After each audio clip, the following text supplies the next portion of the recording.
Plus tu es quelqu'un de stressé habituellement, mieux c'est pour toi, car ça veut dire que ta vie a un sens. Bonjour à tous, c'est Léopold. Aujourd'hui on va voir pourquoi le stress est bon pour toi et comment s'en servir à ton avantage, et tout ça grâce au livre The Upside of Stress de Kelly McGonigal. Oh non, mon Dieu, la neige! C'est stupide, nous aurions dû rester dans la grotte en attendant que ça cesse. Qu'y a-t-il, nous? Oh non, capitaine! Capitaine! Oui, capitaine!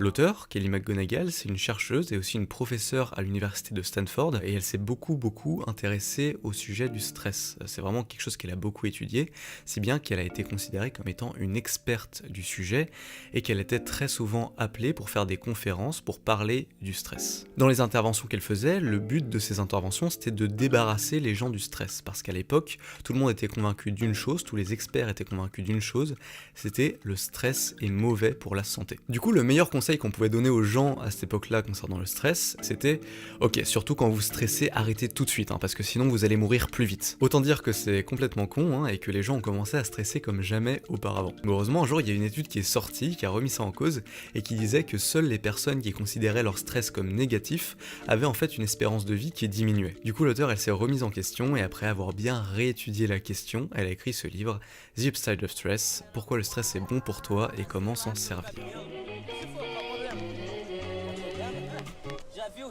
Il y a une chose qu'on a beaucoup de mal à concevoir aujourd'hui, c'est que notre mental, notre psyché, la vision qu'on a du monde, eh bien elle peut changer totalement les effets de certaines choses sur notre corps. Cet effet, il est très connu, il s'appelle l'effet placebo, et en effet, si on mange un médicament factice en étant persuadé que ce médicament va nous soigner, eh bien il y a de grandes chances que notre état de santé s'améliore. Et ça, à peu près tous, on a beaucoup de mal à croire que ce truc-là pourrait marcher sur nous, alors que les études, elles sont formelles, ça marche à 100%. Il y a aussi une autre raison à ça, c'est qu'on a tendance à voir le placebo comme quelque chose qui peut régler des problèmes qui n'existent pas réellement. On a l'impression que le placebo c'est un truc psychologique et que du coup ça peut régler des problèmes que d'ordre psychologique. Et en réalité c'est faux parce que des problèmes physiologiques, donc du corps, peuvent être réglés à l'aide de placebo. Par exemple dans notre corps on a une hormone qui est censée réguler l'appétit.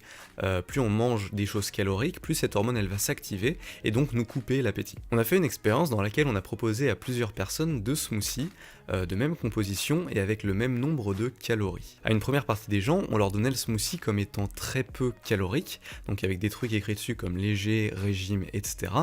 Et à l'autre partie des gens, on leur donnait le même smoothie, mais cette fois-ci en le présentant comme étant très calorique, avec des choses écrites sur le gobelet comme extra, giant, delicious, etc. Et bien ce qu'on remarque, c'est que les personnes à qui on avait présenté le smoothie comme étant très peu calorique, très diététique, ils présentaient beaucoup moins de cette hormone dans le sang qui est censée réguler l'appétit. Et du coup ils avaient beaucoup plus faim après l'avoir bu. A l'inverse, les personnes à qui on avait présenté le smoothie comme étant très calorique, eh bien ils avaient beaucoup moins faim, ils étaient calés. Un autre exemple, mais avec un résultat un peu différent cette fois, c'est une étude qui a été réalisée sur des femmes de ménage dans un hôtel. En moyenne, une femme de ménage, ça dépense à peu près 300 calories par heure, ce qui est à peu près 3 fois plus que quelqu'un qui est simplement assis dans son bureau. Cependant, ces femmes de ménage-là, elles se plaignaient de pas faire suffisamment d'exercice, de pas faire suffisamment de sport. Du coup, il y a des scientifiques qui ont été leur démontrer qu'elles faisaient en fait déjà du sport dans leur travail, et que finalement, elles n'auraient pas spécialement besoin d'en faire plus si elles voulaient perdre du poids et être en forme. Les résultats après cette intervention, ils furent assez dingues, parce que toutes les femmes de ménage à qui on avait fait cette intervention, à qui on avait fait prendre conscience qu'en fait elles faisaient suffisamment déjà du sport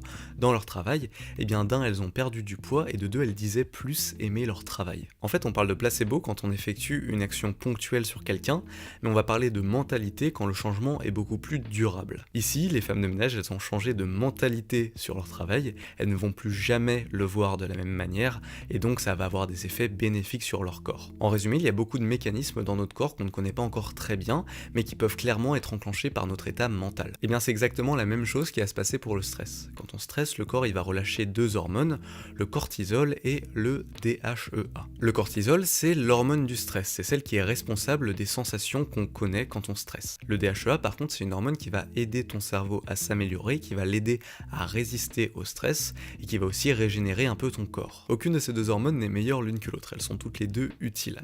Par contre, le ratio est important. Plus le taux de DHEA est présent par rapport au taux de cortisol, plus ça va être bénéfique à long terme. Il faut que le ratio soit en faveur du DHEA. Et c'est d'ailleurs ce ratio qui permet de mesurer le stress. Quand les gens ont un avis positif sur le stress, eh bien l'hormone DHEA, elle est produite en beaucoup plus grande quantité que le cortisol, ce qui est plutôt bénéfique. Donc voilà, avoir une bonne mentalité sur le stress, c'est important. Mais pas seulement. En fait, avoir une bonne mentalité sur à peu près tout en général, c'est essentiel. Par exemple, quelqu'un qui a des stéréotypes négatifs sur la vieillesse, qui a une mentalité selon laquelle être vieux c'est nul, genre on fait que attendre la mort devant question pour un champion, et bah cette personne-là, elle vivra en moyenne 7,6 années de moins que quelqu'un qui a une vision positive de la vieillesse. En comparaison, manger bien, faire du sport et avoir une bonne hygiène de vie en général, bah ça fait gagner en moyenne que 4 ans d'espérance de vie. Donc voilà, la mentalité c'est hyper important. Mais du coup, pourquoi est-ce que c'est aussi puissant ? Si la mentalité elle agit à l'intérieur de notre corps, bah en fait c'est elle qui va aussi nous pousser à nous conduire de telle ou telle manière. Ce qui fait qu'en fait la mentalité, bah c'est bien souvent une prophétie auto-réalisatrice. Reprenons l'exemple de quelqu'un qui pense qu'être vieux c'est nul. On observe par exemple que les personnes qui pensent qu'être vieux c'est nul, eh bien ils vont moins penser au futur, ils vont moins réfléchir aux conséquences de leurs actes, et donc ils vont avoir plus tendance à faire des choses dangereuses comme fumer, boire, pas forcément manger très sainement, pas forcément faire beaucoup de sport, et en gros ils vont moins prendre de précautions pour passer une retraite tranquille et sympa. Ce qui fait que quand ils seront vieux, bah effectivement ça sera de la merde, parce qu'en plus de déprimer parce qu'ils pensent qu'ils peuvent plus rien faire, bah en plus de ça ils auront peut-être des problèmes de santé, des problèmes d'argent, etc. A l'inverse, un gars qui pense qu'être vieux c'est trop stylé, parce qu'on peut profiter des fruits de son travail, qu'on est beaucoup plus sage qu'avant, qu'on peut s'épanouir, qu'on peut voir ses enfants grandir et qu'on peut mourir le sourire aux lèvres en faisant une blague, et bien cette personne-là, non seulement elle va kiffer sa vieillesse, mais en plus de ça, tout au long de sa vie, il aura agi dans l'idée qu'il fallait qu'il fasse tout pour arriver à cet état-là et qu'il vive le plus longtemps possible. Du coup, il aura tendance à plus se préserver et à plus faire d'efforts. C'est probablement pour cette raison qu'on peut observer une aussi grande différence d'espérance de vie entre ces deux mentalités.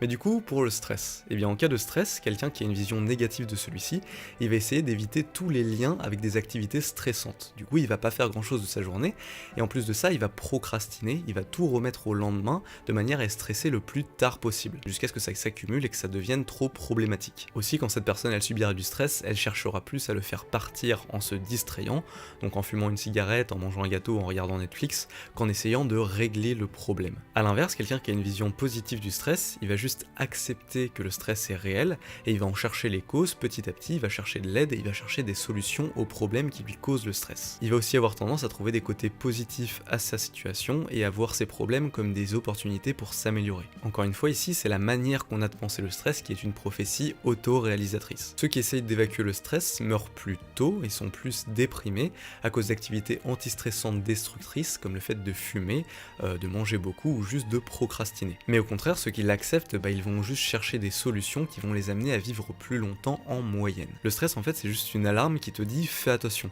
Donc face à ça il y a plusieurs solutions, ou accepter l'alarme, faire attention et régler les problèmes quand ils arrivent, ou bien mettre des boules qui ess et attendre que l'alarme soit trop assourdissante pour être ignorée. Donc ne t'en fais pas, le stress c'est bon pour toi, ça veut juste dire que ton corps fonctionne bien pour te rappeler ce qui est important.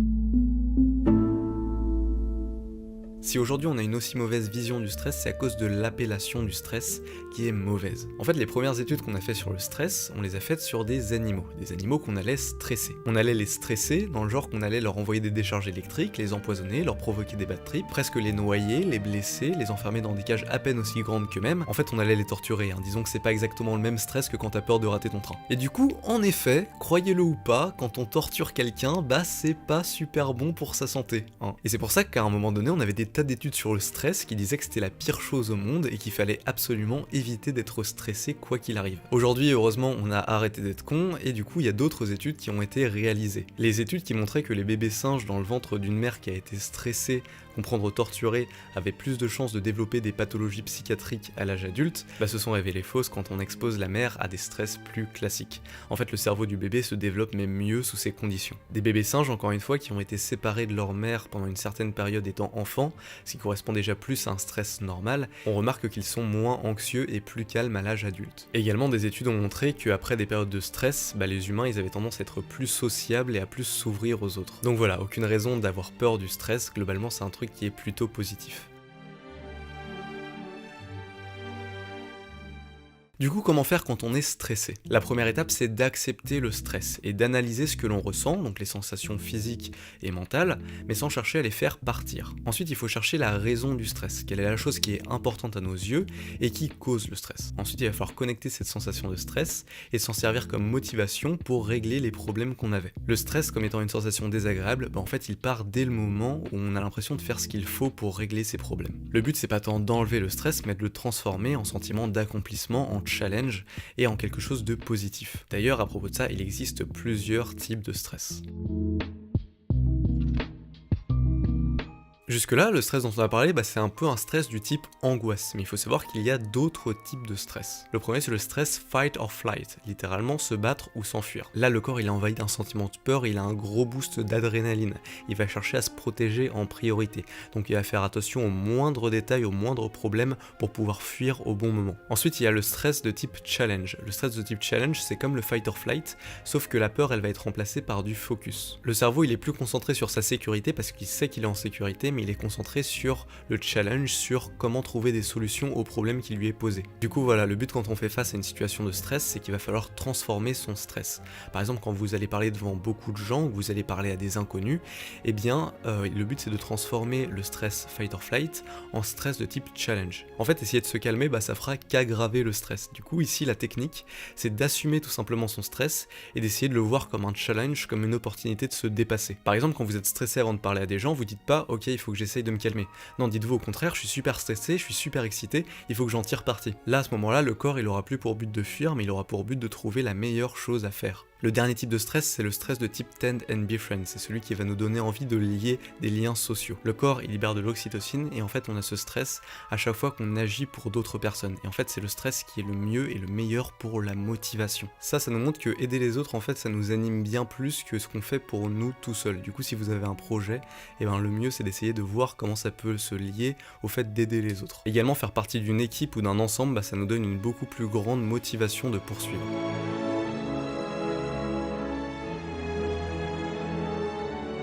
Donc voilà, le stress il est utile pour nous améliorer, mais surtout il nous fait ressentir des choses.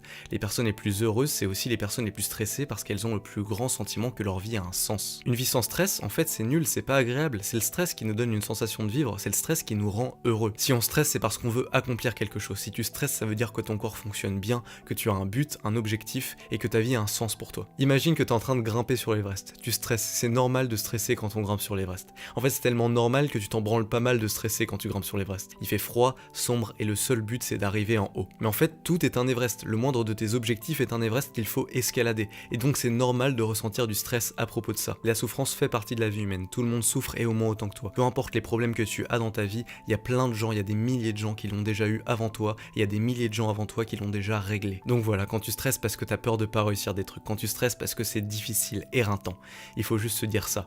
Encore un autre jour froid et sombre sur l'Everest. Merci à toi d'avoir regardé la vidéo, c'était mon résumé du livre The Upside of Stress de Kelly McGonigal.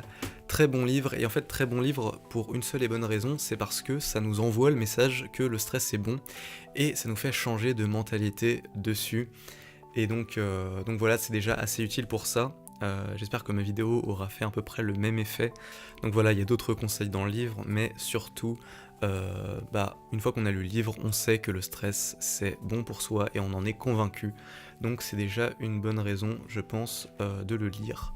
Donc voilà, encore une fois, merci à toi d'avoir regardé la vidéo. Si elle t'a plu, tu peux mettre un pouce bleu, tu peux t'abonner, tu peux mettre des commentaires et tu peux aussi partager la vidéo si tu as envie que d'autres personnes changent leur vision du stress, ça peut être assez utile. Donc voilà, en attendant, moi je te dis à la semaine prochaine pour une nouvelle vidéo.